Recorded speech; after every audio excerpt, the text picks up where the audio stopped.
এই হলো বাংলাদেশের অবস্থা। তো এসব বিষয়ে এদেশের উলামায়ে কেরাম কি ভূমিকা রেখেছেন? দেশে 3,31,000 মসজিদে প্রতি শুক্রবার 3,31,000 জন খতিব সাহেব আলোচনা করেন। প্রতি বছর দেশে হাজার হাজার ওয়াজ মাহফিল উলামায়ে কেরাম হাজার হাজার ওয়াজ মাহফিলে উলামায়ে কেরাম ওয়াজ করেন। এর কয়টিতে ইসলামের দেওয়া নারীর অধিকার নিয়ে আলোচনা হয়? ত্যায্য সম্পত্তিতে ইসলামী শরিয়া অনুযায়ী নারীর হক বুঝিয়ে দেওয়া নিয়ে আলোচনা হয়। বলুন, কথা বলুন, আমি জানতে চাই আপনাদের কাছে।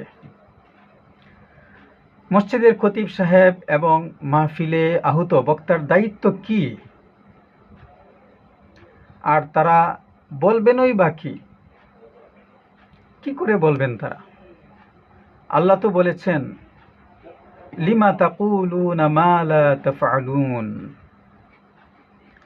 অর্থাৎ তুমি যা করো না অন্যকে তা কেন বলো? তাই তারা বলে না। মানে বুঝতে পারেন নাই? খোঁজ নিয়ে দেখুন কয়জন পৈতৃক সম্পত্তির অংশ যথাযথভাবে বোনকে বুঝিয়ে দিয়েছে।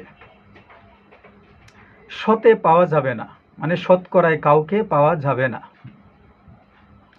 হাজারে একটি পরিবার পাওয়া যাবে যারা জমি না দিয়ে জমির বাজার মূল্যের 5 থেকে 10% টাকা দিয়ে বিদায় করে দেন বোনকে।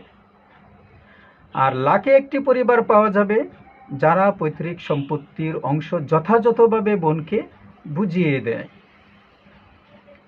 এমত অবস্থায় তাসলিমা নাসরিনের ডিম পাড়া বাচ্চারা যখন সুযোগ পায় তখন এভাবেই লম্বা ছুরি ঢুকিয়ে দেয়, আর তখন আমরা আর্তনাদ করে উঠি। সময় এসেছে জেগে ওঠার। আচ্ছা, একটা বিষয় চিন্তা করুন তো, এদেশের এনজিওগুলো কি চায়? বহু বছর ধরে এরা নারীদের নিয়ে কাজ করছে। ব্র্যাক, গ্রামীণ ব্যাংক, আশা, এইসব এনজিওগুলোর সাথে কাজ করা নারীদের পারিবারিক ও ধর্মীয় জীবন কি আগের মতোই আছে?